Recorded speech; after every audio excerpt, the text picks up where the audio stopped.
সেই ছেঁচড়া দেশ কষা জাহেদরে ঢুকতে দেয় নাই, দিল্লিতে আটকে রেখেছিল, মোটামুটি অপমান করে বসায় রেখেছিল। এখন কথা হইতেছে কেন তারে এইভাবে বসায় রাখলো, অপমান করলো, কেনই বা তারে ঢুকতে দিল না? আসলে কি হয়েছে সেটা তো আর আমাদের জানার কথা না, কিন্তু আমি যে কাহিনী কব সেটা মিলাই দেখবেন, মিলে কিনা, মিলে যাবে দেখবেন। আসেন আমরা একসাথে সেটা আবিষ্কার করি, কষা জাহেদরে কেন দিল্লিতে আটকে রাখা হইলো। ভারতের ছ্যাঁচড়ামি আছে, ভারত একটা ছ্যাঁচড় দেশ, শব্দগুলো ছ্যাঁচড়ামি বলাই ভালো, কথ্য শব্দ হলেও খুব ভালোভাবে এটাকে পোর্ট্রে করতে পারে। শুনিছেন তো শুরুতে ইন্ডিয়া কষা জাহেদের কাছে একটা ছেঁচড়া দেশ আছিল। ছেঁচড়া মানে জানেন তো, নিজ প্রকৃতির মানুষ, চরিত্রহীন বা লজ্জাহীন মানুষ, প্রতারক বা ঠকানোর স্বভাব আছে এরকম ব্যক্তি, বা ঋণ শোধ করতে অনীহা বা টাল বাহানা করে, ইতর বলা যায় আর কি। কলকাতায় আবার এই শব্দটা কিন্তু এত খারাপ অর্থে ব্যবহার করা হয় না, আমরা যে অর্থে ব্যবহার করি। ছেঁচড়া এটা কলকাতার খাবারের নাম, জানেন তো? জানেন না? খাইতে গেলে ভালোই, মাছ আর সবজি দিয়ে একটা রেসিপি আর কি। এডিটে এনা দেখান। অনুষ্ঠান বাড়ির মতো মাছের মাথা দিয়ে ছ্যাঁচড়ার রেসিপি আমাকে অনেকেই রিকোয়েস্ট করেছিলেন, তাই চেষ্টা করেছি একদম সহজ পদ্ধতিতে রেসিপিটা করে দেখানোর। আর আজকে আমাদের রেসিপি অনুষ্ঠান বাড়ির মতো মাছের মাথা দিয়ে ছ্যাঁচড়া। দেখেছেন, সেই ছেঁচড়া দেশ কষা জাহেদরে ঢুকতে দেয় নাই, দিল্লিতে আটকে রেখেছিল, মোটামুটি অপমান করে বসায় রেখেছিল। এখন কথা হইতেছে কেন তারে এইভাবে বসায় রাখলো, অপমান করলো, কেনই বা তারে ঢুকতে দিল না?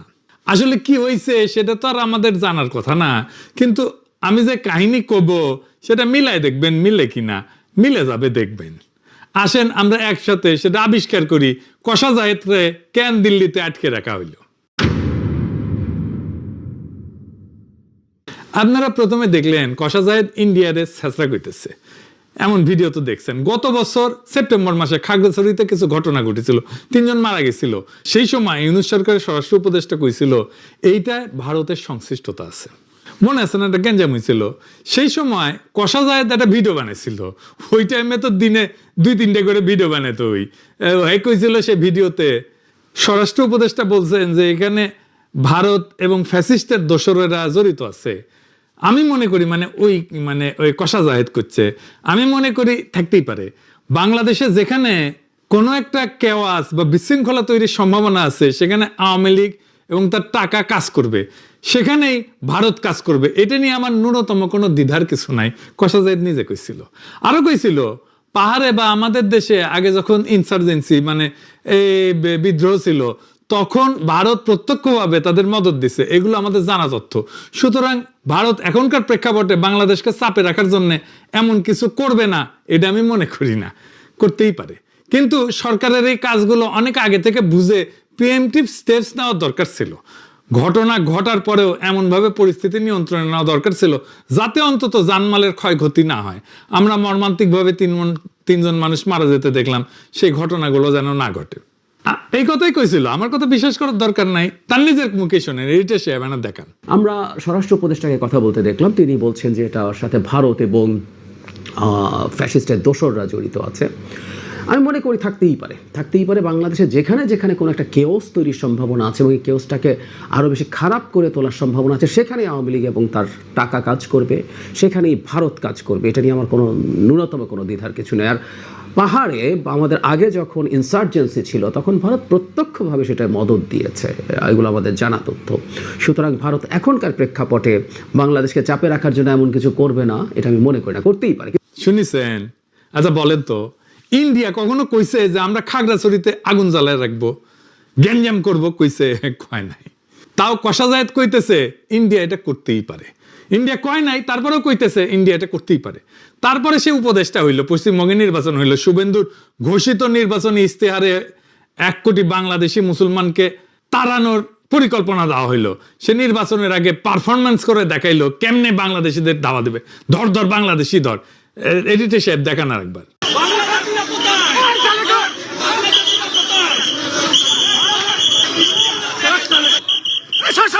সব বাংলাদেশি মুসলমান, সব বাংলাদেশি মুসলমান, হিন্দু,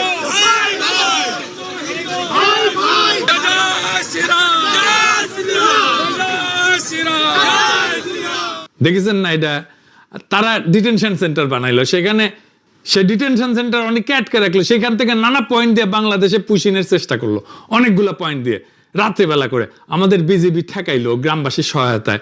অনেক পরিবার নোম্যান্স ল্যান্ডে অবর্ণনীয় কষ্টে দিনের পর দিন কাটাইলো, আমরা দেখছি না। শুভেন্দু দাবি করলো 5,000 পুশব্যাক করেছে, এর মধ্যেই কোনটিতে ঢুকিছে কে জানে। আর এই কষা জায়েদ কইল ইন্ডিয়া ইচ্ছা করে করে না এটা। ঠিক একই সময় আসলো ইন্ডিয়ার নতুন হাই কমিশনার। সে কি বললো জানেন? আসেন সেটা একটু দেখি। সে কইল আমাদের যা পপুলেশন আছে 140 কোটি মানে ইন্ডিয়ার, তার সঙ্গে 20 কোটি অ্যাড করছি, মানে 160 কোটি। আমি এখানে যা করতে চাই তা সব একসঙ্গে হবে, আলাদাভাবে ভাবছি না। দেখছেন না আমি হেঁটে চলে আসছি, একই আকাশ একই বাতাস একই যন্ত্রণা। এই আমাদের যন্ত্রণা কিভাবে এক হয় রে হারামজাদা? আমাদের যন্ত্রণা তো ইন্ডিয়া, আমাদের স্বপ্ন কিভাবে এক হয় রে হারামজাদা? তোদের স্বপ্ন তো অখণ্ড ভারত। তোর আর আমার স্বপ্ন, তোর আর আমার যন্ত্রণা কি এক নাকি রে হারামজাদা? আমি একটাই কথা বলতে পারি, আমাদের যা পপুলেশন আছে 140 কোটি, আর ওতে আমি 20 কোটি অ্যাড করে দিই, তাহলে 160।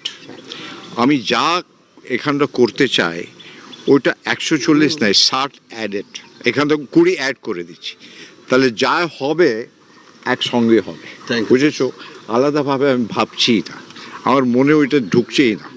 দেখুন তো হেঁটে চলে এলাম, মনে হচ্ছে না যে আমি বাংলাদেশে এসেছি। ওইটা দেখতে হলো, তাকে বললো হ্যাঁ আপনি বাংলাদেশের বর্ডারে, এমনি মনেই হচ্ছে না। সবসময় আমি বলি একই আকাশ একই বাতাস একই যন্ত্রণা। তাহলে আমরা মিলে মিশে ভিসার সব বললে আমার সব মাথায় আছে, একটা খালি বলে যায় সবাই খুশি হবে, ওই কাজটা করবো। আবার দেখেন এক সাংবাদিক, বাংলাদেশের সাংবাদিক কি কয় দেখেন, কয় আমরা ছোট রাষ্ট্র, আপনারা আমাদের পাশে বৃহৎ শক্তি, আপনারা আমাদেরকে লালন পালন করবেন। শুনেন, আমরা ছোট্ট রাষ্ট্র, আপনারা আমাদের পাশে বৃহৎ শক্তি, আপনারা আমাদেরকে লালন পালন করবেন, আপনারা আমাদেরকে লালন পালন, আপনারা আমাদেরকে লালন পালন, আপনারা আমাদেরকে লালন পালন করবেন। শুনেছেন? কোনো রাগঢাক নাই, সরাসরি প্রকাশ্যে গোলামের মতো করে মনিবের উদ্দেশ্যে বলল আপনারা আমাদেরকে লালন পালন করবেন। ওই সাংবাদিকের নাম জানেন? হ্যাঁ, ওর নাম হইতেছে বকুল মাহবুব। উঠে যেটি পাবে না ঠ্যাং ভেঙে দেবেন, টেংরি ভেঙে দেবেন। আরামজাদা ইন্ডিয়ার দালাল।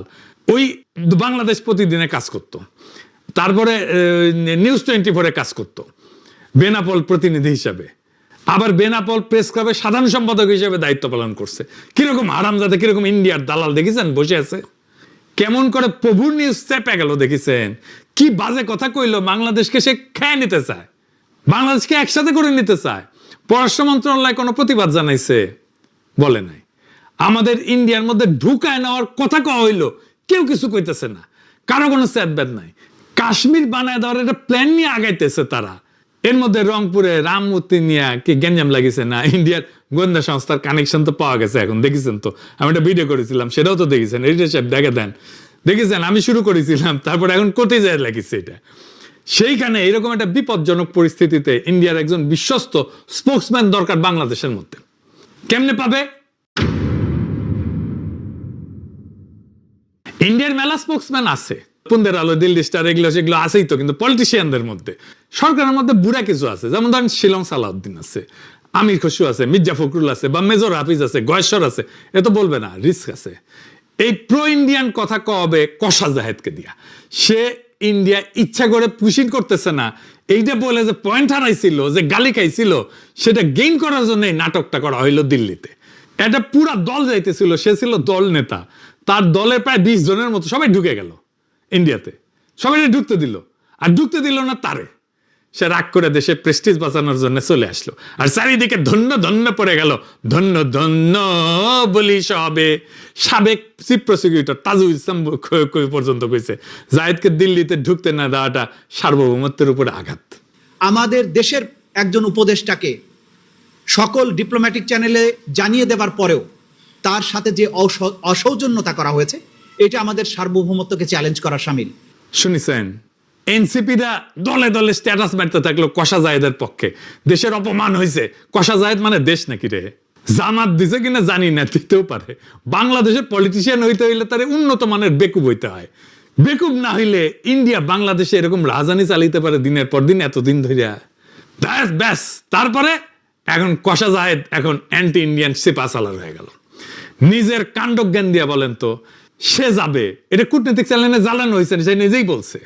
শোনেন, আমার তো একটা ডেলিগেটকে লিড করছে, আমার সাথে আরো মানুষজন ছিলেন, তারা তাদের ইমিগ্রেশন পার করে চলে গেলেন। আমার ইমিগ্রেশন যখন শুরু হলো আমি মুহূর্তে বুঝতে পারলাম তারা দেরি করছেন, তাদের সময় লাগছে। আমাদের হাই কমিশনার প্রথম থেকে আমার সাথে ওখানে ছিলেন।